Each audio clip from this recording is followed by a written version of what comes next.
ना अफवाहें, ना सनसनी, ना हवा हवाई बातें, सत्य और तथ्यों के साथ खबरों की तह तक।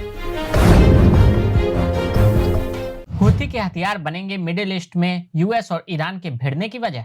हूथी विद्रोहियों ने पिछले नवंबर में गाजा में इजरायली सैन्य हमले का विरोध करने के लिए वाणिज्यिक जहाजों पर मिसाइल और ड्रोन हमले किए।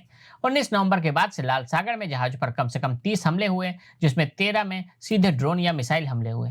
11 जनवरी से शुरू हुए हूथी सैन्य ठिकानों पर अमेरिकी और ब्रिटिश हमलों ने हूथियों के शस्त्रागार को कमजोर कर दिया, लेकिन उन्होंने अब तक समूह के हमले को पूरी तरह से रोकने या धीमा करने में कामयाबी हासिल नहीं कर पाई।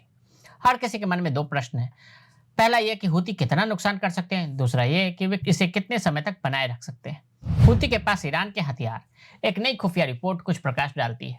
अमेरिकी रक्षा विभाग की खुफिया शाखा ने इस सप्ताह एक नई रिपोर्ट जारी की, जिसमें हूथियों के शस्त्रागार का विवरण दिया गया। इसमें से अधिकांश तकनीकें ईरान से जुड़ी हैं। हूथी के पास ईरान से मिला शासित 136 आत्मघाती ड्रोन है। ड्रोन की रेंज 2200 किलोमीटर तक है। इसके अलावा ईरान और हिजबुल्लाह फोर्सेज ने हूथी को समद 3 आत्मघाती ड्रोन भी दिए हैं, जिसकी रेंज 1500 किलोमीटर तक है।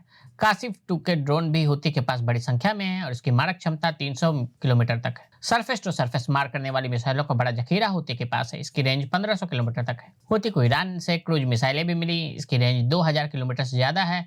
हूथी के पास एडवांस स्टेज की बैलिस्टिक मिसाइलें भी हैं और यह 2200 किलोमीटर तक मार करने की क्षमता रखती है। हूथी संगठन में 1 लाख से ज्यादा प्रशिक्षित लड़ाके हैं जो किसी भी वक्त हमला करने को तैयार है। यह report centre for terrorism control की है, जो 2021 में तैयार की गई थी। तब से अब तक हूथी की ताकत में बहुत इजाफा हुआ है। कैसे हमला करते हैं हूथी?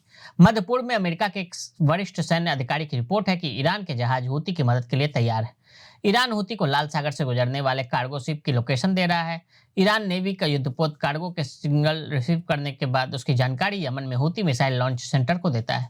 हूथी दुश्मनों को जहाजों पर मिसाइल हमले कर देता है। दावा यह भी है कि IRGC के कमांड में यमन में तैनात हैं। ये कमांडर मैरीटाइम सिग्नल और एंटी शिप मिसाइल के एक्सपर्ट हैं। इन्हीं की निगरानी में लाल सागर में हमले किए जा रहे हैं। ईरान ने आरोपों को झुठलाया। संयुक्त राष्ट्र में ईरान के स्थायी राजदूत अमीर सैयद इरावनी ने लिखा कि IRGC पर अमेरिका के आरोप झूठे हैं। इराक सीरिया में अमेरिका के स्ट्राइक की ईरान निंदा करता है। इन गैरकानूनी हमलों से इराक सीरिया की संप्रभुता पर हमला किया गया। गाजा युद्ध के बाद से ही ईरान ने हूथी को लाल सागर के मोर्चे पर बारूद बरसाने का इशारा दे दिया था। अब ये हमले रोजाना तेज हो रहे हैं। सामरिक मामलों के जानकार मान रहे हैं कि अमेरिका और ईरान की जंग की आशंका बढ़ती ही जा रही है। अगर आप भी लेना चाहते हैं देश दुनिया की तमाम जानकारी, तो आज ही सब्सक्राइब करें हमारे चैनल को। साथ ही नीचे दिए बेल आइकन को जरूर दबाएं ताकि हर अपडेट आप तक पहुंच सके।